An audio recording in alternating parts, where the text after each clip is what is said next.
Gostaria de hoje falar um pouco sobre o tempo. Eu e você dependemos do tempo. Nós nascemos, crescemos e morremos. Nós somos limitados a um certo tempo sobre a face da terra.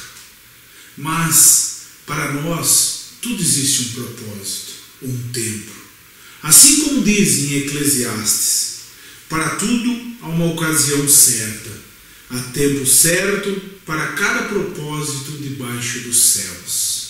A palavra do Senhor nos ensina que na nossa vida, nos nossos dias, existem horas, minutos, segundos, e para tudo existe um propósito. Existe um propósito para os nossos dias, para a nossa vida. Mas o nosso Deus não é assim. O nosso Deus não é limitado pelo tempo. O nosso Deus não é limitado pelas circunstâncias, pela dificuldade. O nosso Deus não é limitado por nada, porque Ele criou todas estas coisas. Por Ele foram criadas e para Ele foram criadas, através da palavra dEle. O nosso Deus, Ele pode mudar qualquer circunstância, assim como Ele fez com Ezequias. Na cura de Ezequias, Ele determinou que o relógio voltasse 10 graus. O tempo voltou 10 graus. Porque era o relógio do sol. O nosso Deus controla todas as circunstâncias na face da terra.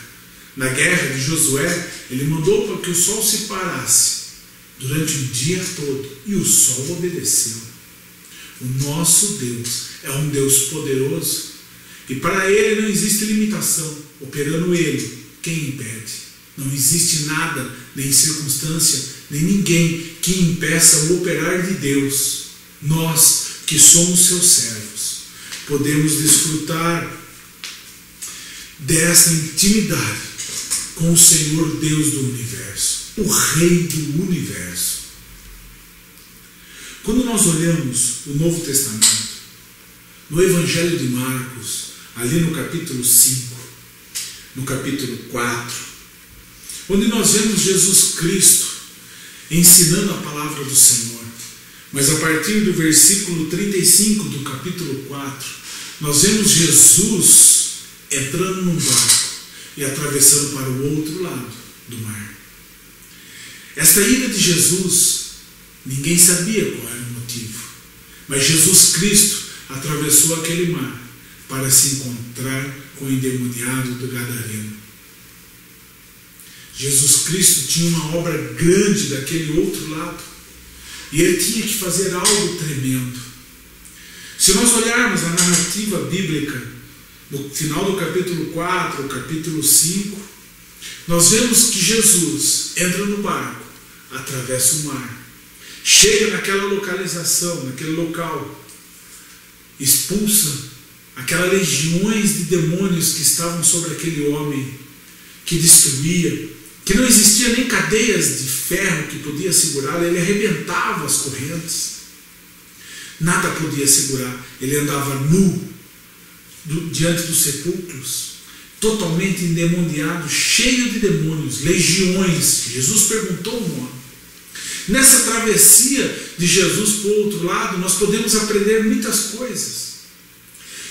Existem tantas e tantas pregações de Jesus dormindo no barco. E nessa passagem, o que eu mais aprendo é que para Deus não tem limitação. E Deus sempre está conosco. O que eu quero focar é realmente o tempo, as circunstâncias, o poder do nosso Deus.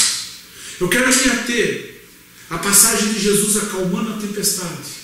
A passagem quando ele volta para esse lado do mar e encontra uma multidão esperando. Ele encontra Jairo desesperado, dobrado diante dele com seus joelhos, pedindo para que ele fosse ajudar e curar a filha dele. E nós vemos uma mulher com um fluxo de sangue. Eu posso aprender uma única coisa em todas essas passagens: que o nosso Deus é o Rei do universo, que Ele controla as circunstâncias e que Ele controla o tempo, e Ele faz conforme lhe apraz. Eu vejo Jesus Cristo se preocupando e atravessando o mar, Naquele momento onde todos estavam desesperados por causa das ondas que se levantavam, do vento que se abatia sobre o barco, Jesus Cristo estava ali, como a Bíblia diz, deitado descansando, dormindo. Claro, o nosso Deus não dorme, Ele não toscaneja, Ele não repousa, mas o corpo físico de Jesus estava cansado. E nesta passagem eu vejo Deus preocupado com a circunstância, salvando a todos ali daquela tempestade. Mas o que eu quero me ater também é essa preocupação de Jesus conosco, essa preocupação de Jesus com as nossas vidas. Ele não falha, Ele não atrasa. Para Ele, o tempo não existe. Quando Ele vai para o outro lado, Ele encontra Jairo, desesperado, diante de uma circunstância única. Para Jairo, o tempo existia e existia um limite. Jairo estava desesperado que Jesus Cristo, o Senhor dos Senhores, aquele Deus que curara tantos, que ressuscitaram, que através da palavra demônios foram expulsos. Este Jairo, um dos principais da sinagoga dos judeus, se dobrou diante de Jesus Cristo e pediu, por misericórdia, desesperado: Jesus, venha até minha casa para que a minha filha seja salva, curada. Jesus Cristo não se negou a ir à casa de Jairo e começou a atravessar aquela multidão. Só que acontece uma coisa: a mulher do fluxo de sangue chega até Jesus Cristo, toca as suas vestes e Jesus para. Jesus parou para falar com aquela mulher. Jesus se ateu para falar com aquela mulher. Mas vamos olhar para Jairo. A mulher, 12 anos, esperando um milagre, gastara toda a sua fortuna, todos os seus bens para tentar uma cura e nada. Jairo, uma filha, 12 anos, 11 anos, 13 anos, uma filha, e essa filha, por um fio de tempo, para ser morta, por causa da enfermidade. E Jesus para. Eu posso ver Jairo diante da multidão e Jesus perguntando, Jairo num canto desesperado: mas eu preciso de Jesus agora. Quantas vezes eu e você, diante das nossas limitações e do tempo que nos aflige, achamos que Jesus Cristo tem que agir naquele momento, porque senão tudo está perdido. O nosso tempo é um tempo terreno. Para o nosso Deus não existe impossível. Ele pode ressuscitar. Abraão, quando foi pedido a ele, através de Deus, Deus pediu a Abraão que sacrificasse Isaac. Ele subiu ao Monte Moriá e estava pronto a sacrificar Isaac. Por quê? Porque ele sabia que o Deus que ele servia era poderoso para cumprir a promessa na vida dele. Isaac era o filho da promessa. Isaac era o filho que Deus tinha dado. E mesmo que ele estivesse morto, Deus poderia ressuscitar. Abraão tinha essa convicção. Ele só queria obedecer à voz do Senhor. Nesta passagem nós vemos Jairo desesperado, agoniado num canto, esperando Jesus vir. E eu e você, às vezes estamos na igreja de Deus, e chega alguém ali e toca Jesus, e Jesus cura. E eu e você esperando a promessa. Eu e você esperando as circunstâncias, o tempo, e olhando desesperado, falando: está findando o tempo. Eu só tenho até tal dia. Eu só tenho até tal momento. Eu só tenho até tal hora. Eu tenho que resolver a minha situação até segunda-feira. Eu não aguento mais. E eu vejo Jesus parando e deixando o tempo de Lázaro passar. Ah, como é preciosa essa palavra, esse ensino. Para Deus não existem circunstâncias. Jairo, já desesperado, vendo aquela circunstância de Jesus parado no meio da multidão, perguntando: quem me tocou? Que circunstância, que momento difícil. Quem tocou? Todo mundo estava empurrando e apertando a Jesus Cristo, como os próprios discípulos falam. Pedro pergunta: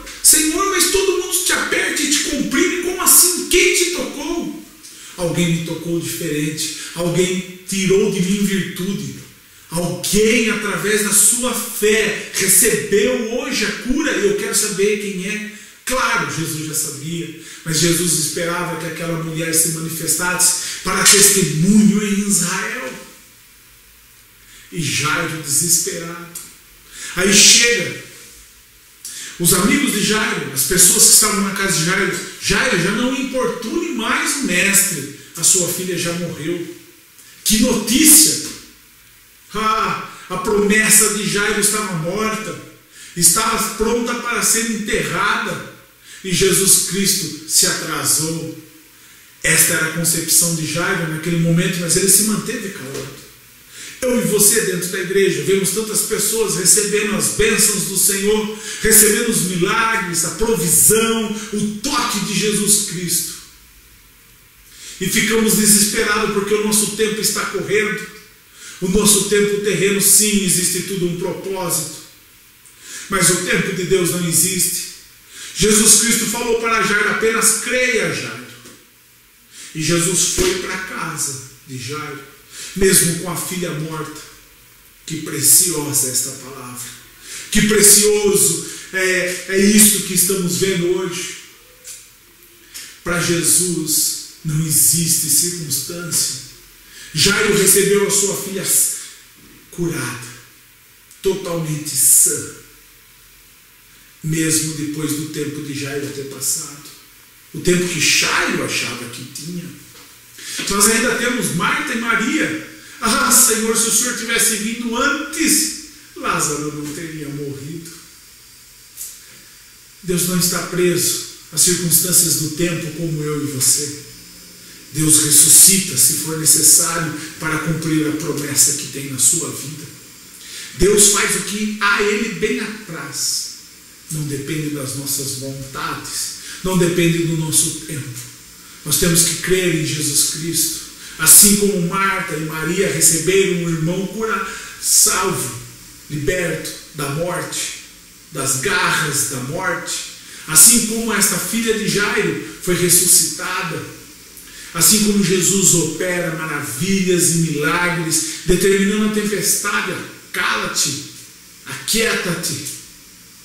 Assim como Jesus Cristo levou cura a essa mulher, e tantas outras passagens que Jesus operou maravilhas, Deus está pronto para fazer em nossas vidas, mas é no tempo dele, é no momento dele. Apenas vamos ficar calados e sim atentos para a ordem de Jesus, porque Jesus chegou à casa de Jairo e pediu para que todos saíssem. Só ficou os 3 apóstolos, só ficou o pai e a mãe da menina, Jairo e a esposa. E Jesus disse àquela menina: levanta-te. Através da palavra de Jesus Cristo, não existe morto que não obedeça, não existe potestade que não obedeça, nem legiões, como foi no endemoniado gadareno, nem a doença de 12 anos, nem a morte do seu amigo Lázaro. Não importa as circunstâncias, o nosso Deus é poderoso para operar. Creia nisso, meu irmão. Creia, porque Deus tem ainda mais para fazer na nossa vida. Não limite Deus em uma caixa de sapatos. Não limite Deus, o poder dele, em um tempo determinado. Ele opera independente do momento e da circunstância. Creia nisso. Em nome de Jesus Cristo. Amém.